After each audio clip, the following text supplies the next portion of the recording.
عمران خان کی ریزیڈنس کے باہر ہمیں تو الحمدللہ عمران خان صاحب کور کرتے 10 سال ہو گئے. انہوں نے کبھی اللہ کے فضل سے ہمیں کبھی چائے نہیں پوچھی جب ہم جایا کرتے تھے ان کا انٹرویو کرنے, کبھی پانی کا گلاس نہیں پوچھتے تھے وہاں پہ.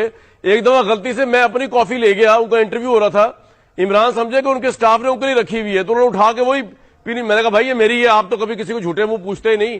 اور وہ ماشاءاللہ اتنا زبردست اخلاق تھا ان کا جو ہم نے دیکھا ہے بنی گالا کے اندر, کہ وہ وہاں پہ ان کے اگر ہم گھر انٹرویو کرنے گئے, میری تو خیر عادت ہی نہیں ہے, جب میں کام کر رہا ہوں تو میں کھاتا پیتا نہیں ہوں اس وقت, تو وہ ہم میرے سامنے بیٹھ کے کہا کرتے تھے مجھے اور سب کو اگنور کر کے کہ ایک کافی لے آؤ اپنے لیے صرف.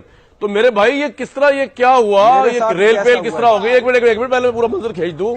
اخلاق کے لحاظ سے تو عمران خان صاحب کو یہ پوچھنا کسی سے کہ یار میرے گھر آئے ہو پانی پی لو, میرے گھر آئے ہو کافی پی لو, یہ تو عمران خان صاحب کو چھو کے نہیں گزرا, نہ ان کی کوئی ٹریننگ اس طرح کی ہوئی. تو آپ لوگ کہہ رہے ہیں کہ وہاں پہ پتہ نہیں, یہ عمران خان نے اپنے پیسوں سے لگائے ہیں. یہ کیا پرپز ہے اس کا بھائی؟